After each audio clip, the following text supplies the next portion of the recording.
महाकारुणिक तथागत भगवान गौतम बुद्ध, तथागत बुद्धांनी निर्मिलेला बुद्ध धम्म आणि त्याच धम्माच्या मार्गावर वाटचाल करणारा पूजनीय भिक्खू संघ या त्रयींना वंदन अभिवादन.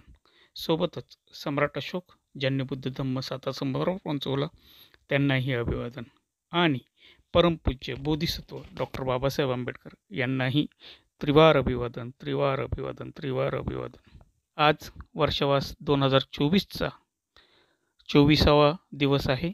आज तारीख आहे 13/8/2024 आणि आज आपण पाहत आहोत फुफ्फवग्ग गाथा क्रमांक 10, ज्यात म्हटले आहे की यथापि फुप्प रासीम्मा कायिरा माला गुणे बहु एव जातेन मच्चेन कतब्ब कुशल बहु.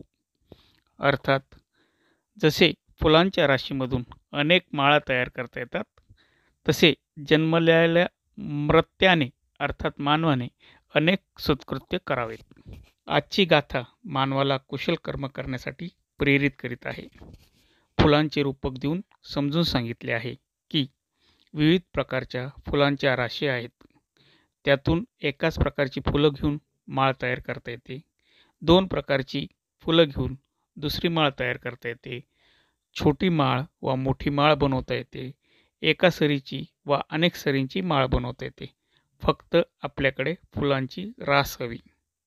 मानवाचे आयुष्य हे मृत्यूचे आयुष्य आहे.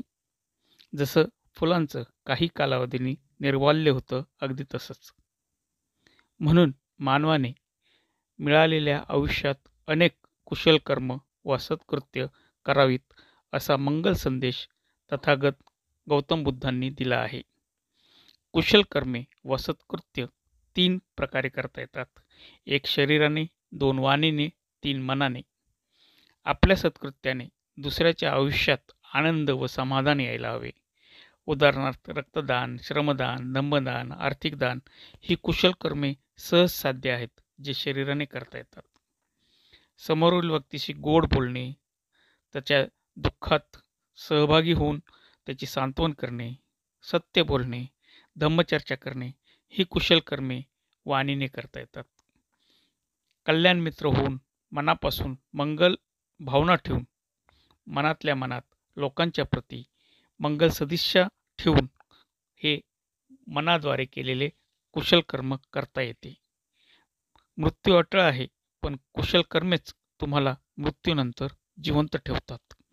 म्हणून फुप्पवग्ग गाथा क्रमांक 10 मध्ये म्हटलेले आहे की जसे फुलांच्या राशीमधून अनेक माळा तयार करता येतात, तसे जन्मलेल्या मर्त्याने अर्थात मानवाने अनेक सत्कृत्य करावीत. आज इथेच थांबतो. नमो बुद्धाय. जय भीम. थँक्यू.